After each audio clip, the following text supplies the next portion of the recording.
Number 1. Barl-Hertog/Barl-Nassau. Barl-Hertog and Barl-Nassau are located near the Belgian and Dutch border. When looking on a map, you can see the country borders look like a big paint splatter on the ground. That's because during the Middle Ages, local dukes and nobles would often trade land with each other, but after Belgium got independence from the Dutch, they were like, yeah, let's keep the borders we made like 1,000 years ago. And what you get is this monstrosity of a border. People living there would have their houses split up by the border, with the front door deciding which country the house is in, and if your door is between the border, then you have to move your door by law. There was even an incident where a Belgian cafe had to close due to a pandemic, but still had the Dutch tables open from the other side. Number 2. The Cooch Behar Enclaves. Hundreds of years ago, the local Indian and Bengal leaders decided to gamble and trade land for political favors. But when the British came to South Asia, they, for whatever reason, never noticed the mess and decided to give each piece of land to their respective countries, resulting in over 160 enclaves randomly scattered across the border. Disclaimer: the British might come back up in another example. It was only until the year 2015 where both governments decided to clean this up.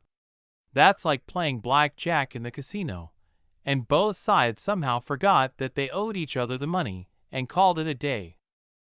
Number 3. Point Roberts, USA. In 1846, the United States and Canada, which was controlled by the British, again signed the Oregon Treaty, where they would set the American-Canadian border in Oregon along the 49th parallel, ignoring local geography, and the Point Roberts Peninsula was cut off from the U.S. mainland. Both sides never noticed this accident, probably because they were both focusing on pigs and potatoes on a nearby island and almost started a war over it. When both sides finally found out about this problem, they didn't want to renegotiate the treaty, so they were like, let's leave the border how it is now. People in the region needed to cross the border just to go to school. Imagine going to Costco and needing to bring both your Costco card and your passport.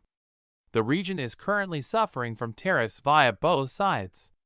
There are even reports regarding if the land should be sold to Canada, but for now, that's what it is. Number 4. Bir Tawil. Bir Tawil is this piece of land between Egypt and Sudan. The British, yet again, drew the border between the two countries along the 22nd parallel, giving Bir Tawil to Sudan.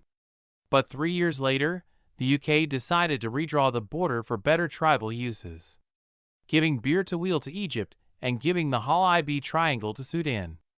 Bir Tawil was an almost useless, landlocked piece of desert, but the Hal-Ib Triangle had a coastline and supplies of oil.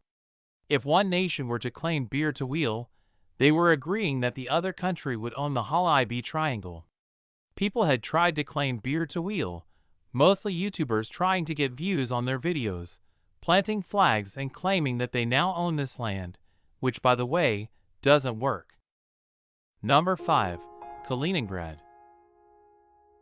Kaliningrad is an exclave located in Eastern Europe, but it's a Russian territory. So how did this happen? After World War II, the USSR controlled the entirety of Eastern Europe, including Kaliningrad. But when the Soviet Union collapsed, the neighboring countries, Lithuania and Belarus, separated Kaliningrad from the rest of modern Russia, now surrounded by NATO countries. It has become a hot topic in modern geopolitics, especially during the Russia-Ukraine war. It gives Russia a slight strategic domination over the Baltic region, even a coast on the Baltic Sea, where the Russian Navy can place battleships. If a war between Russia and NATO were to happen, then Kaliningrad would be on the front lines. Number 6. Alaska. In 1867, the Russian Empire just lost the Crimean War against 4 other countries, and the Russians had to pay all of them a buttload of cash, which resulted in them going into debt. But then, they realized that they can sell this frozen wasteland for money. That frozen wasteland was Alaska. Because Alaska was so far away, they couldn't govern the place really well. After all, the place only had 24,000 to 30,000 people, 7% of which were Russian. But there was a problem. Alaska borders Canada, which was owned by the British, the same people that beat them up earlier, so they decided to sell it to the USA for the abnormally low price of $7.2 million, which is around $156 million as of 2025, mainly to counter the British in North America. But this ended up to be a horrible deal. The largest city, Anchorage, with only 300,000 citizens, is so geographically important for modern-day air traffic that it became the second largest airport by cargo traffic, even the father of the U.S. Air Force stating that in the future, whoever holds Alaska will hold the world. I bet the Russians are jealous that they sold it. Number 7. The Diomede Islands. This is pretty much a follow-up to the previous example. The Diomede Islands are located between Alaska and Russian Siberia, along the Bering Strait. Although the islands are only 4 kilometers apart, they are over 21 hours apart in time. That's because the international date line passes through the two islands. The Big Diomede, owned by Russia, has a military base constructed in the Cold War, with the nickname the Ice Curtain, probably referencing the Iron Curtain between the USSR and Western Europe. And Little Diomede, owned by the United States, just has a native village on it. You can't legally cross the gap due to border laws.